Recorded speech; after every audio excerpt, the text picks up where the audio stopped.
십장생도에 그려져 있고 또 불로초라고도 불리죠. 예로부터 생명의 신비와 맞닿아 있다고 여겨졌던 약초, 바로 영지입니다. 오늘은 이 신비로운 버섯에 얽힌 오랜 이야기와 그 속에 담긴 지혜를 함께 차분히 풀어가 볼까 합니다. 이 붉고 영롱한 버섯은 과연 생명을 늘리는 묘약이었을까요? 아니면 그저 영원히 살고 싶었던 사람들의 간절한 소망이 빚어낸 전설일 뿐이었을까요? 그 실체를 찾아서 오늘 저와 함께 조용한 여정을 한번 떠나보시죠. 우리가 함께 걸어갈 길은 이렇습니다. 먼저 전설 속 불멸의 버섯을 만나보고요. 왜 그렇게 귀한 약재로 여겨졌는지 그 이유를 파헤쳐볼 겁니다. 그리고 그 이름에 얽힌 이야기와 옛 문헌의 지혜를 지나서 마침내 현대과학이 밝혀내고 있는 영지의 새로운 모습까지 함께 확인해 보겠습니다. 자, 그럼 첫 번째 이야기, 불멸의 버섯입니다. 우리가 익히 들어온 그 전설 속 불로초는 과연 어떤 모습으로 우리 곁에 존재해 왔을까요? 영지는 주로 오래된 화렵수, 그러니까 잎이 넓은 나무의 그루터기에서 자랍니다. 그 모양이 부채를 닮기도 했고 또 어떤 건 사람의 신장 모양과도 비슷하죠. 무엇보다 특징적인 건 그 표면입니다. 마치 붉은 갈색 오칠을 여러 번 한 것처럼 단단하고 아주 아름다운 광택이 흐릅니다. 두 번째 이야기입니다. 귀하고 소중한 약. 그런데 이 영지의 가치는 단순히 신비로운 전설 때문만은 아니었습니다. 전통 의학에서 그 희소성과 공인된 약효는 영지를 왕실에서나 쓸 수 있는 귀한 약재로 만들었죠. 한의학에서 어떤 약재가 약전에 오른다는 건 아주 큰 의미를 갖습니다. 쉽게 말해서 민간에서 그냥 좋다고 떠도는 이야기가 아니라 나라에서 그 약효를 공식적으로 인정했다는 증표거든요. 중국에서는 이 영지가 바로 약전에 당당히 이름을 올린 약재입니다. 옛날에 야생영지를 찾는 게 얼마나 어려웠는지는 송나라의 문인 왕안석이 쓴 글에 잘 나타나 있습니다. 위로는 상상도 못할 높은 곳, 아래로는 사람이 가보지 못한 깊은 계곡, 그런 곳에 나가야 영지를 구할 수 있다네. 이 글귀만 봐도 정말 험준한 자연 속에서 목숨을 걸고 찾아야 했던 귀한 버섯이었구나 싶죠. 물론 지금은 세상이 바뀌어서 인공재배가 가능해졌습니다.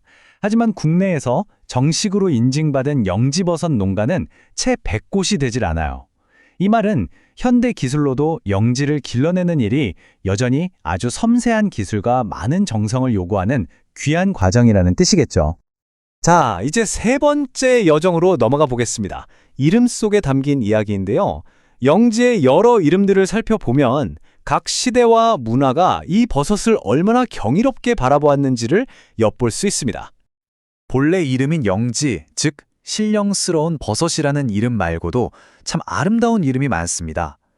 상서로운 풀이라는 뜻의 서초, 신의 버섯이라는 신지, 심지어는 죽은 사람도 살려낸다는 의미의 환양초까지. 이 이름들 하나하나에 영지에 대한 옛사람들의 경외심이 그대로 담겨 있습니다. 영지라는 이름의 유래에는 슬프고도 아름다운 전설이 하나 깃들어 있습니다. 먼 옛날 마음씨 고운 영지라는 이름의 아가씨가 있었는데 역병에 걸린 마을 사람들을 구하고는 그만 쓰러져 갔다고 합니다. 바로 그 영혼이 버섯으로 다시 피어나서 사람들을 계속해서 치유했다는 이야기지요. 역사적으로 가장 유명한 이야기는 역시 진시황의 이야기일 겁니다. 천하를 다 손에 넣은 그가 영원한 생명을 얻기 위해서 그토록 찾아 헤맸던 불로초가 바로 이 영지였다고 전해지죠. 세상의 모든 권력으로도 얻을 수 없었던 영원한 생명의 꿈, 그 중심에 바로 영지가 있었던 겁니다. 네 번째 여정에서는 옛 의학 서적에 담긴 지혜를 한번 살펴보겠습니다. 이제 이야기의 영역을 넘어서 전통의학에서는 영지의 역할을 구체적으로 어떻게 설명하고 있는지 알아보지요. 가장 오래된 약초 서서적 중 하나인 신농본초경을 보면 영지에 대해 이렇게 설명합니다. 정신을 보호하고 몸에 정기를 더하며 뼈와 근육을 튼튼하게 한다. 여기서 중요한 건 한의학에서는 영지를 어떤 특정 병을 공격적으로 치료하는 약재로 본 게 아니라는 점입니다. 그보다는 몸의 근본적인 기운을 북돋우고 조화를 이루게 해서 우리 몸 스스로 건강을 지키도록 돕는 최상의 보약으로 여겼던 것이죠. 그렇다면 한의학에서는 영지가 구체적으로 어떻게 우리 몸을 돕는다고 보았을까요?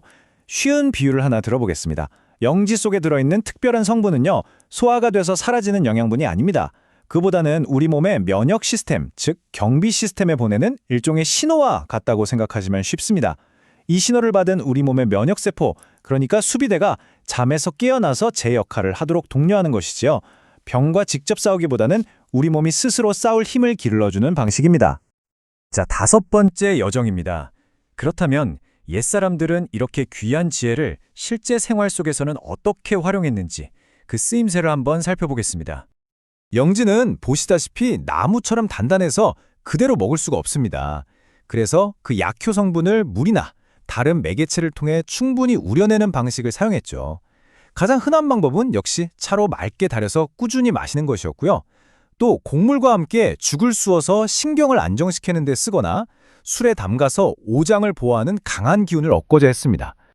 어느덧 마지막 여정입니다. 수천 년 동안 이어져 온 영지의 명성을 오늘날의 현대 과학은 어떻게 바라보고 있는지 그 접점을 한번 찾아보겠습니다.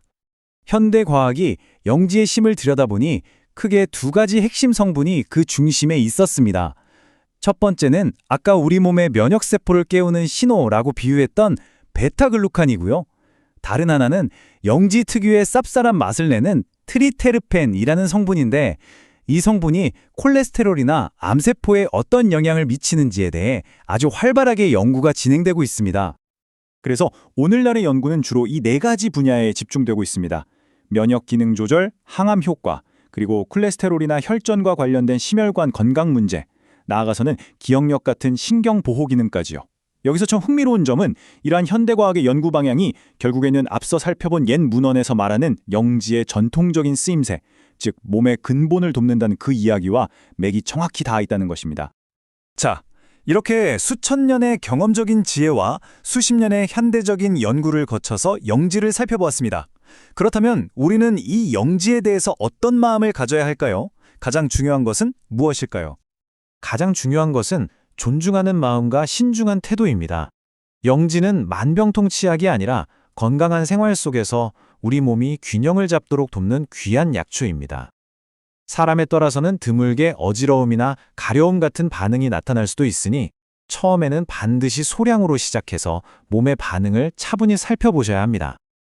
그리고 무엇보다 중요한 것은 전문가와 상의해서 자신의 몸 상태에 맞게 지혜롭게 활용하는 것이겠죠. 수천 년을 이어온 이 지혜가 여러분의 건강에 온화한 길잡이가 되기를 바랍니다.